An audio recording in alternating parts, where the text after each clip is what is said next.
The debate about the war against Iraq has divided many along the political spectrum, but the ambivalence over the administration's policy on Iraq has created rifts not just between the conservatives and the liberals. The liberal left is not unanimous in its assessment of the Iraqi question. Tonight we talk to some of the leading voices and their dilemma about Iraq. Here with me in New York is David Reed, contributing editor for the New Republic. His new book is A Bed for the Night, Humanitarianism in Crisis. Michael Walzer is a professor at the Institute for Advanced Study at Princeton. He is also the editor of Dissent. Harold Koh is a professor of international law at Yale Law School. He served as Assistant Secretary of Democracy, Human Rights and Labor in the Clinton administration. And in Washington, Christopher Hitchens, columnist for Vanity Fair. His new book is Why Orwell Matters. I am pleased to have each of them here. What I would like to do, because we as frequently come to the question of Iraq on this program, is to take four very interesting people and have them explore this issue of Iraq and how they have, in terms of their own personal journey, come to conclusions about the war. Michael, let me begin with you. Well, I supported the Gulf War in '91 because it was a response to an act of aggression, to the invasion of a neighboring country. And I strongly support, I would have supported a war to enforce the inspection system in the middle '90s, because that was a system imposed with the authority of the United Nations, and it was justly imposed, and it was important to try to sustain it, but there was no willingness to do that. And now I support an effort to make the inspections work, if necessary with force, but only if necessary. Any other conditions for your support, like, multilateralism and a UN Security Council resolution? The enforcement, the ceasefire in '91 was a multilateral effort. It was authorized, it was implemented by the United Nations. And that is the basis for the inspection system, for the no-fly zones, and it should be the basis for the re-imposition of the inspection system. The UN, though, has to do better than it did in the '90s. My interest in this subject was, and some of the people here was stimulated by this piece in the New York Times Magazine. You'll see the liberal quandary of Iraq. Why is the Vietnam generation not marching against Iraq? The answer has something to do with Bosnia. You had something to do with Bosnia. Tell me what the answer is here. And how does Bosnia play a role? Well, I had a lot to do with Bosnia, and I very strongly supported the idea of a war in Bosnia. I lived in Bosnia for most of the war. I did my best to write articles that would make people angry about what was going on in Bosnia and make people understand that Bosnia was a fledgling democracy being faced with a fascist attempt to destroy it. My problem with the Iraq War, which I'm afraid I may be here under false pretenses, Charlie, because I'm not conflicted at all. I'm completely against this war. I do not believe in democracy building out of whole cloth. For me, the essential difference between Bosnia and Iraq was in Bosnia, I think, the democratic countries, the Western countries, the United States first and foremost, should have gone in to help a fellow democracy, however fledgling. In Iraq, we're talking about a country that's never been a democracy. We're talking about nation building, not just in the political and developmental sense, but in the moral sense as well. And I think that is, as I said in that article, a revolution too far. Yeah, you basically say it's okay to support democracy, but it's not necessarily okay to impose democracy. I see no basis for thinking we can do it. There are a lot of people who would like there to be a democracy, although most of them seem to have other agendas as well, to put it charitably, not all, but many. And there's no basis in Iraqi history for thinking this is a moment of democratic opening. What there are people in the opposition who say they are Democrats. But I think the likelier outcome of this war, frankly, is a fragmentation of Iraq, a war between Shia and Sunni. Every disaster in the book, and that again seems to me on prudential grounds a very good reason not to go in. Okay, I wouldn't necessarily follow up now and talk about containment, but I want to get everybody some here on the table. Christopher, you did not support the Gulf War in '91, and yet no one has been more vocal, it seems to me, in terms of being supportive of a war against Iraq than you have. No, and here would be why I disagree with myself, and also, if I may, with just a line of your introduction, Charlie, where you said a war on Iraq, or even a war with, I forget quite what you said. I think I said a war against Iraq is what I said. A war against, yes. Well, actually, I'd criticize that even more. Why would you criticize it? Let me mention a friend of mine, Dr. Bahram Salih, who's now the elected Prime Minister of one part of Iraqi Kurdistan, who says the term he prefers is a war for Iraq. I would say at least we could say a war over Iraq or a war about Iraq. Okay, it's a quarrel with Saddam Hussein's regime. And there are many reasons, I think, why that which is in control in Iraq, so therefore. Yes, but let us look. I'm replying directly in a way to David here, to David Reif. Let's look at the bit of Iraq that is controlled by the Kurdish and Turkoman population, which exempt from Saddam's control and protected by the no-fly zones. Here you have 21 newspapers, several political parties, internet cafes, free travel, free trade. This is, by the way, in the most mountainous and tribal and in some ways most backward part of the country. And over the last 10 or 11 years, they've created something like a democratic civil society. That, I think, is pretty impressive. That's not, therefore, to be utopian to say no question that Iraq can do better than it's doing or be done better by its friends and allies. I consider myself in this matter to be an ally of the Iraqi and Kurdish opposition. And I think that's being true to the same principles with which one was opposed to previous interventions there. No, is this somehow you looked at a conclusion and you backed up to find reasons that you could make to arrive at that conclusion? Well, I would feel very bad about myself if that's how I sounded. I'd rather just stand by what I just said. There's an irony here, if I can draw attention to one, though. A lot of people, I think in America as well as in the region, believe the United States is all-powerful. It's a common myth, as you know, throughout the Middle East. The United States is behind everything, and I'm afraid the idea of omnipotence has infected some of our policy intellectuals, too, and some of the people in the administration. They think what we say goes. The fact is that options are very limited at the moment in Iraq. Another disagreement with what David and what Michael Waltz has said. The collapse, the implosion of the Saddam Hussein regime is coming anyway. It's coming like Christmas.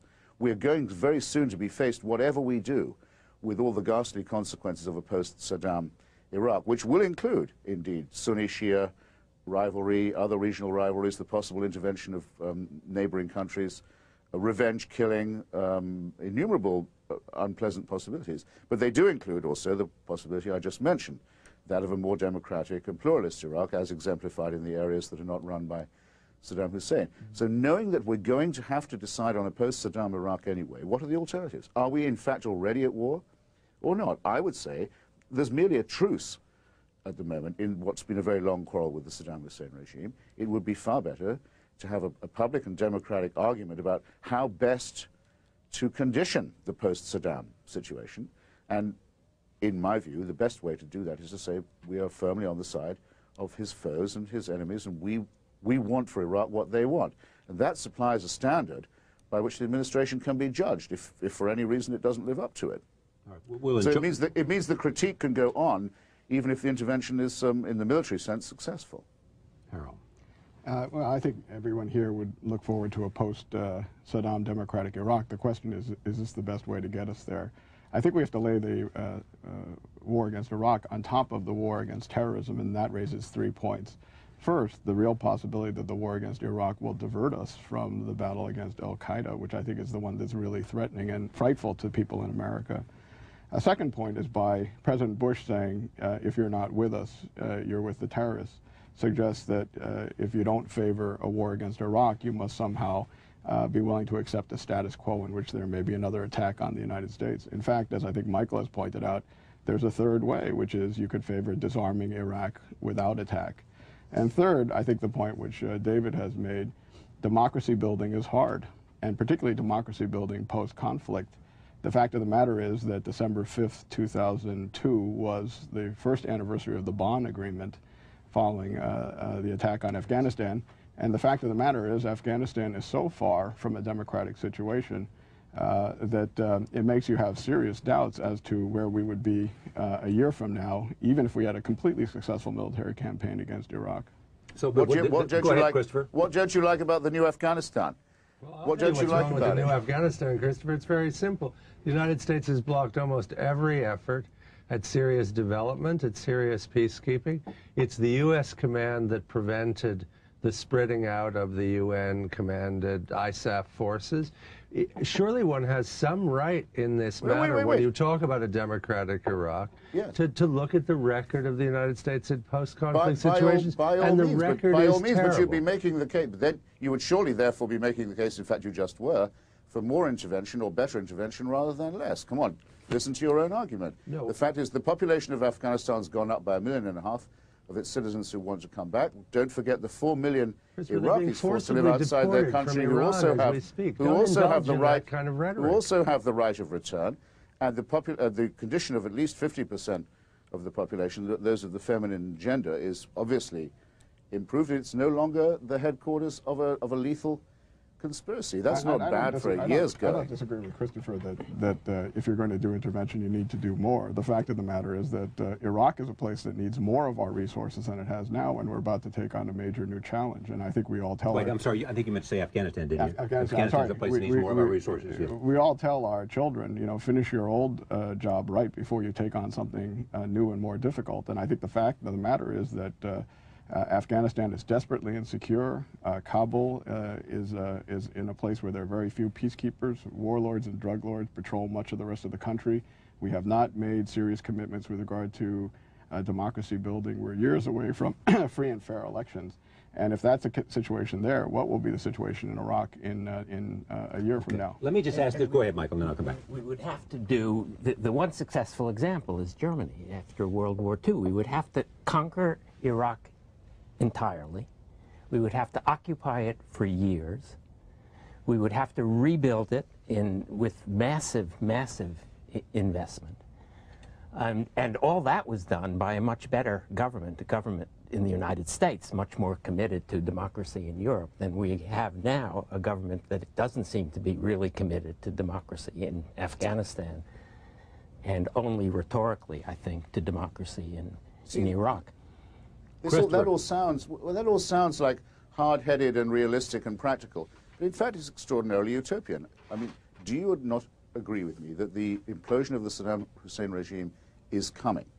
That you will either have to face a collapsed and imploded Iraq with or without a policy very soon. Now, to say that there will be innumerable difficulties here, as there are in Afghanistan, seems to me to be no more than trite. Well, I don't think it's established that the regime is falling, Christopher. That gives you a very good reason to be able to say, well, there's going to be an intervention one way or another. But I mean, frankly speaking, simply from an American perspective, I have to come back to the John Adams question about whether it's the job of the United States to go out and defeat monsters. That, you know, there is an assumption in the invasion talk that it is our job to make a democratic Iraq. And frankly, I challenge that as well. I'm not persuaded that it is the duty of the United States to create democracies. It is true that Ronald Reagan, whom you're now echoing, Christopher, said no small dreams for America. But I don't see why that entails us to do this. On what basis should the United States be determining the future of Iraq by force of arms? You can nitpick all you like about this issue of war on Iraq, war against Saddam Hussein, but when those bombs start to fall, they will fall on Iraqis, and they will largely not distinguish the politics, however carefully the targeting is done. And if you think the Iraqis living today, and would they choose, as some have suggested, they would rather the United States come, and they're willing to pay some of that price? And I'm not suggesting we have some evidence about that. What's the evidence that Iraqis want to see United States and perhaps United Nations forces coming there to liberate them?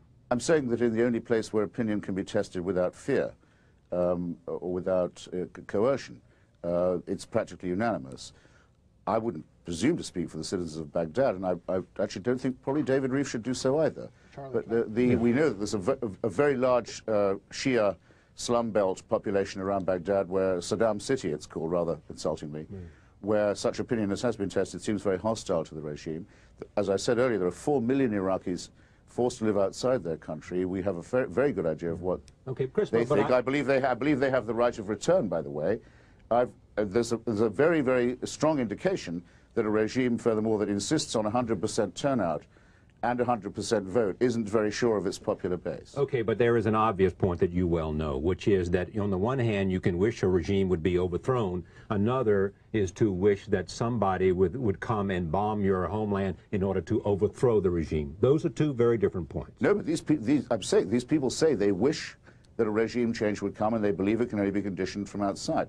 Now, that wouldn't give the United States the right on its own, of course. You have to prove at least 3 or 4 other things, I believe. One, that Iraq is a threat to its neighbors, again, which it certainly is, and would be if it wasn't forcibly disarmed, even more so. Third, and I wish there was more emphasis on this, the evidence that Saddam Hussein should be tried for crimes against humanity, war crimes, and under the Genocide Convention need only be taken off the shelf. We have all the files necessary for that arraignment. I think it's to the disgrace of the U.S. government that it doesn't make use of them and say that that's another warrant that it's executing. That's unfortunately because it doesn't agree with the International War Crimes Tribunal, and indeed until today appointed for its own investigative commission someone who would also be hunted by it. I'm sorry, I can't speak for the administration. And then there's the question, which Dr. Coe seemed to be underestimated, of the connection between Saddam Hussein and international gangsterism. Last weekend, Saddam Hussein made a speech calling for a common front of jihad with the al-Qaeda forces in Kuwait against the British, the Americans, and the Jews. Well, that's the day he hands over the documents. We're still waiting. He's the man who organized the Abu Nidal network. Yes, but you won't have to wait all that long, and all the pieces of evidence that we do have are very suggestive of at least a non-aggression pact between the Iraqi Ba'ath Party and the al-Qaeda network. Michael made a very important point, which I think should not be lost, which is the multilateral route. The fact of the matter is that the situation in Iraq has been a multilateral matter now for more than a decade, and the Bush administration, after fainting down one road, has wisely gone down the road where it's coming into this situation with maximum international legitimacy. And I think having gotten to this point, it has to continue down that road if it's going to enter a post-conflict Iraq in a situation where it can actually do the building. The fact of the matter is, if the UN is not in on the takeoff of this, it will not be in on the reconstruction, and it will look like an American-imposed, quote, democracy. And I think it's important to say that this is not simply an issue about which liberals are in quandary. I think that much of the foreign policy team that surrounded the first President Bush has exactly the same set of concerns, and they are the ones who helped to push the multilateral route which the President has taken to this point. Yep. If Christopher, sorry. Go ahead, Michael, and then David. If Christopher is right that Iraq is going to implode by itself, that's the strongest possible argument against doing anything. Let it happen, and let's see what social forces are at work there, and how they engage, and then maybe there would be an occasion to support the democratic movement inside Iraq if it appears. Well, that really is being callous about Iraqi lives. Well, that really is being callous about them, because that would mean that these changes and upheavals would take place with Saddam's helicopters and Republican Guard free to help decide the matter. Well, the argument for an intervention is that that faction should be taken out. Okay, Christopher Levitt, David. Look, I come back to the principal issue that seems to be Americans need to think about here, which is does the United States, whether it's in the name of empire or human rights or both, really wish to start making various kinds of wars of altruism? Imperial domination and altruism, because you don't make wars like that without dominating as well. The notion that the UN will be anything more than a fig leaf seems to me quite unrealistic. The talk right now in the UN is that what is being proposed to them by the Americans is a one-year governorship under Tommy Franks, followed by a Kosovo-style proconsulate, for which apparently Bernard Kouchner, late of Kosovo, has already put himself up. Now, the UN in this context is doing will do the game of the Americans. But I mean, I just come back to the first principle. Do Americans, liberal Americans, conservative Americans, I take your point about the debate ranging far beyond liberals, hawks, or otherwise, but do Americans really want to start doing this as a matter of course? What surprises me is the lack of doubt on this subject. Okay, but your principal objection to doing it, to using American force to create American ideals, is what? It will overextend us. It will make us weaker. It will make us hated. It will what? My principal objection is that it is not for the United States to create, I emphasize the word create, democracies. The area Christopher alludes to is a Kurdish independent region, which has a very different history from the rest of the country, and for which I think extrapolation is at the very least questionable. But leave that to one side. I don't think the United States should be in the democracy creation business, particularly when what we're talking about here is not regime change, not all this stuff. We're talking about war. And when we talk about war, what we're talking about is slaughter. However careful and scrupulous the targeting, however serious the people in the American army is very serious about these matters. So okay in Bosnia, okay in Kosovo, but not okay well, I don't in know. Iraq. I mean, not okay. But I must have from expressed whole myself cloth. very poorly, David. Well, then express yourself better. I must have expressed myself very, very poorly earlier, I mean to say, when I said, don't let's exaggerate as the fanatics in the Middle East and the extreme conservative dreamers sometimes are liable to do here, as if the United States can just do as it wishes and invent places to go fight in and, or as you put it, monsters to destroy. Charlie, people talk or dreams to dream. The fact is, that. this confrontation has somewhat been forced upon us by Mr. Saddam Hussein. Wouldn't you at least consent to that? David? No, because it's not clear to me that this inspection regime won't work. And above all, it's not clear to me that containment, even if he's cheating, isn't working. I mean, again... So you think he's a rational actor? I think he is... It is irrational to make war a first resort, which is what I think the administration is doing. By no means. Look, everyone knows the administration is badly split on this. There's a big faction of the conservative movement that's very strongly opposed to doing this, and for very good reasons, that they on the whole like the Middle East status quo the way it is. They like Saudi Arabia the way it is. They don't want the risk of regime change. Okay. But Christopher, let me, before Harold jumps in, is part of your argument for the war and the necessity of regime change also because you would like to see, as some will argue, a democratic state in the Middle East which can be used as a force to spread democracy among other regimes you might not like?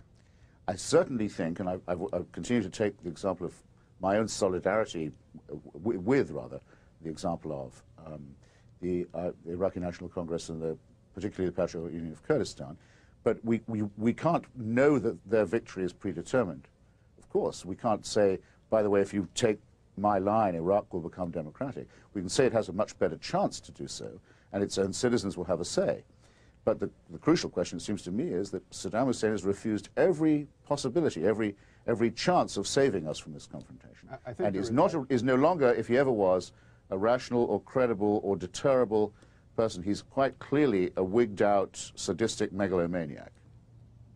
I think but not You the have only, only but not the only one in the world. look at the speech. Yeah. Look at the speech he made on the Sunday.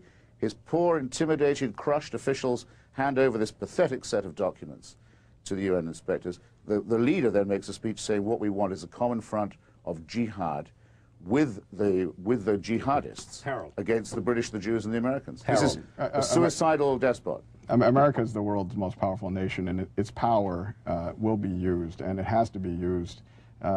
In my view, there's a choice. Use it to extend its power, or use it in a way which is consistent with a system of norms and values which it helped to create. And it seems to me that if we keep focusing on the ways in which the U.S. is a problem, we forget the ways in which the U.S. can be the solution. But I think what that means is that the U.S. has to act within the framework that, in fact, enhances its own soft power and promotes the kinds of values that it's most interested in supporting. And I think that means here, following a multilateral path, working within the system that it created. It has a unanimous Security Council resolution to this point, continue to work within that system with the goal of ultimately trying to first to disarm Iraq without attack, and if that's not necessary, then they move to the next stage, but move in that direction with multilateral support, which then makes a post-war construction possible. Who's arguing against you? To whom was that a reply? Well, probably to me, Christopher. I don't see why you need to be to concede that much, in all candor. It is perfectly true that the dominant view in Washington these days, and perhaps among the American elite these days, is that American power is going to be used one way or the other. So let's, to put another version on what you just said, let's make it, let's put it in the service of a decent cause. I don't concede that at all. I don't see why we have to put in the service of a decent cause. I want the United Bosnia. States to support another legitimate state, Bosnia. It was, for me, an exceptional choice, not in terms of a war fought in the name of altruism. I've supported other wars on the basis of international law, as the Gulf War in '91, which I supported too. But I mean, those were war, or the war in Afghanistan, which I considered a war of self-defense. But the idea that we did it to get the burqas off ladies in Kabul seems to me just DOD propaganda. But but I supported the war nonetheless. But I do think there is an issue for Americans about whether we want America's mission to be fighting monsters multilaterally or unilaterally. And that's the question I would ask you. Depends on what the monsters are doing. When there is mass murder or ethnic cleansing, somebody should stop it. It doesn't always have to be us. It was the Vietnamese who went into Cambodia and shut down the killing fields. It was the Tanzanians who marched into Uganda and just overthrew the murderous Idi Amin regime. It doesn't, I'm strongly in favor of a division of labor. It doesn't always have to be us. But if it falls on us because no one else does it, falling on us, then, Michael. we're choosing. When genocide is going on, anybody who can stop it should stop it. But that's not the situation in Iraq. What is the situation in Iraq? I mean, where is it the point of difference with you and Christopher about the urgency well, no, of the genocide action? the genocide convention could undoubtedly be invoked against Saddam Hussein and should have been invoked much earlier than it was. It may be the case that we are already intervening in Iraq to prevent mass murder with the no-fly zones, the protection Such of is already indeed the Kurdish case. autonomy. But that means that mass murder is not occurring. Such is already indeed the case, and unfortunately for Professor Coe, it couldn't be done multilaterally because not enough countries would agree that it was important enough. That's the sad fact of the matter. I mean, the no-fly zones do not have a UN warrant. The Iraqis indeed are within their rights to fire at those planes. I wish, of course, I'm sure Professor Coe wishes the same, that more countries had agreed to take part in enforcing the no-fly zone, but they didn't. So the question was someone going to do it or not? Or was there going to be another Rwanda on our watch in northern Iraq and southern Iraq too? Well, now, I don't think these are questions that can be very easily evaded. I think it's a mistake to say that these are only American values. The fact of the matter is that what needs to happen here is a coalition building around a certain set of values. Wait, who said they were only American values? Chris, let me finish. Who are you disagreeing with? Let him finish, Christopher. And I think the fact of the matter is that the entire purpose of having a UN is to address these problems collectively and according to certain common values, and that therefore when the U.S. turns to the UN, tries to get the UN to support this, to build a coalition, and waits to build this consensus, it's worth supporting that. However, I think the real question down the road will be if the Bush administration concludes we cannot disarm Iraq without attack and the Security Council wants to keep trying, I would think that the Bush administration should continue going down the multilateral road, since I think it's the only one that guarantees it long-term success in carrying out the reconstruction of a post-Saddam democratic Iraq. But that depends on the behavior of the Security Council. If our European allies and other members of the Security Council decide to pretend that the inspections are working when everybody in the world knows they're not working, then unilateral action to disarm Iraq might be justified. But short of that, we should certainly make every effort to find a way to make we have to let the inspections work if they can work, and I hope the Europeans will have some sense of an obligation to make them work. Do you think the inspections can work, Christopher? And if so, where does that take you? Well, some of us are prisoners of a certain amount of knowledge about this. Kofi Annan wanted the inspections, but he wanted them to be, or agreed to them, he wanted them to be run by Rolf Ekéus, a rather brilliant Swedish diplomat who had a proven record of success with inspections. After 1991, the regime, Professor Walzer said he was willing to go to war for. His appointment was vetoed by the envoys of France and Russia, who are indebted and or bribed by Saddam Hussein, on the grounds that he had a record of proven success. They wanted instead a man, Hans Blix, with a record of proven failure. These are the facts.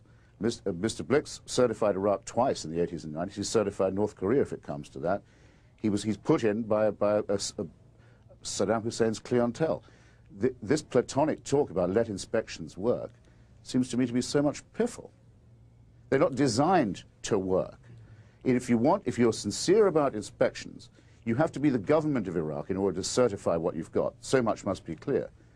No one else can know except the government. So a real call for inspections, a call that really says we want to find out, is the equivalent of a call for regime change. I think the question is whether America's only tool in this circumstance is force and the threat of force, or whether it's a complicated toolkit which includes force, diplomacy, moral leadership of a coalition based on a certain set of values. I think certainly Colin Powell has pushed the administration toward the latter view, force mixed with diplomacy, mixed with values, and I think that that's the best way to go for the long term. Here's the other issue, which, David, you basically don't think this is America's war to make, and you don't think that we should go out trying to create democracies. Do you fear some results if, in fact, we do go into Iraq, in terms of what it might do to the Arab neighbors, in terms of whether it will create regional conflicts, in terms of whether it will fan the flames of anti-Americanism, all of that? Well, I think and is that a serious issue? Yes, of course it's a serious issue. It's only in this crazy triumphalist mood in Washington at the moment, this kind of what is the phrase that one of the DOD people used not so long ago? Either get with the program or get out of the way. Or to use the president's phrase, you're either with us or against us, which goes against all of diplomatic history and wisdom for all of recorded history. The idea there are no neutrals. Give me a break. But in this context, a war that is widely perceived in the West of the world as an unjust and imperial war can only harm our interests in other parts of the world. I do agree about the terrorism issue. I don't believe the links to Saddam have been proven in any case, but even if they were, the idea that we can really that easily afford to make 20,000 new jihadis, new suicide bombers, the idea that we want to support the Sharon government, which this war will absolutely and ineluctably do. It will strengthen the hand of the people in Israel committed to the worst things as opposed to the people in Israel committed to much better things. All these things seem to me as certain as the strife that will follow from the war. You agree with that, Michael? I think that the war will bring all the consequences that Christopher was talking about, plus possibly many others. But we have to be careful about that because your list was predicted for Afghanistan with absolute certainty. If we fought in Afghanistan, if we fought through Ramadan, all these terrible things would happen. The Arab street would go up in flames. It seems only the Arabs have a street. Not only the Arab street, the European street won't go up in flames, but the divorce between the United States and its Western European allies, and they still are allies, will be that much more pronounced and that much more dangerous in the long term to America's global interests. Well, I think where the Milosevic example is instructive is if we create a very simple on-off switch, either war against Saddam very soon or doing nothing or accepting close to nothing, we leave out the third way. Here's where I agree completely with Christopher. With Milosevic, several exit options were developed for Milosevic. The one which ended up happening was him leaving, going to The Hague, and being tried. Here, the U.S., rather than trying to develop an international prosecution track that might accept or address the problem, has in fact turned against the International Criminal Court, which has been very counterproductive. And I think one of the questions here is the military strategy here seems to assume the immaculate decapitation strike. If that doesn't work and Saddam is not hit in the first round, that's where the military scenario starts to become very problematic and with many civilian casualties and the like. So I think that the danger here is having only two options, my way or the highway. I think we have to talk about the third options that achieve the results that we think are the best for the situation. And how would that apply here? I think that it means that the disarming multilateral strategy has to be used first. Yeah. I think that... How did I know you were going to say that? Well, I saw the contempt on your face. Let me... No, I'm just sorry. It was becoming... Of the idea, not of her. I don't think, you know, I'm not here to speak for the administration, and anyway, they certainly wouldn't invite me to be their advocate, but I don't think that there is a hysterical triumphalist. But I think what Christopher is saying is that this is the moment where it's a regime change or nothing, where I think many people would say that with the war on terrorism and other priorities, our central concern is eliminating a nuclear or weapons of mass destruction threat, and that makes well, I don't see why these things have to oppose each other. If I was to say that I rested my entire case on the Genocide Convention and the execution of a warrant against Saddam Hussein for crimes against humanity and war crimes, you wouldn't say to me, well, that's all very well, but shouldn't we be fighting the war on terrorism also? I mean, that would be making two good ideas a prisoner of each other to the accomplishment of neither. Don't make the best the enemy of the good, in other words. But I mean, there are at least four very good reasons why, at least four very persuasive reasons why Saddam Hussein's regime ought to be removed, and we'd all be better off, including the Iraqi people, if it were. One can't always mention all four of them every time, but it's irritating, I think, to try and put them into a needless opposition or antagonism to each other. I got to close this down soon, Michael. My argument with Christopher is a very old one, I think. There's a slogan on the left where we both grew up. The liberation of the working class must be the work of the working class itself. And I think that applies not only to class politics, it applies to democratic politics generally. To overthrow it. It has to be done. I mean, we can stop mass murder. We should stop ethnic cleansing. When people are in desperate trouble, when people are radically helpless, then intervention is justified. But tyrannies, authoritarian regimes, class hierarchies have to be overthrown from within. Christopher, I have to end it there. That's why Karl Marx called for the firing of General McClellan and the hiring of General Grant.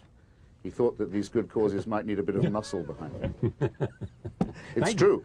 Look it up. He was Lincoln's best promoter in Europe at a time when the Europeans didn't support Mr. Lincoln. They supported the Confederacy instead. Christopher, thank you for joining us. Anytime. Harold, thank you very much. Thank you, Mike. Thank you, David. Thank you. We'll be right back. Stay with us.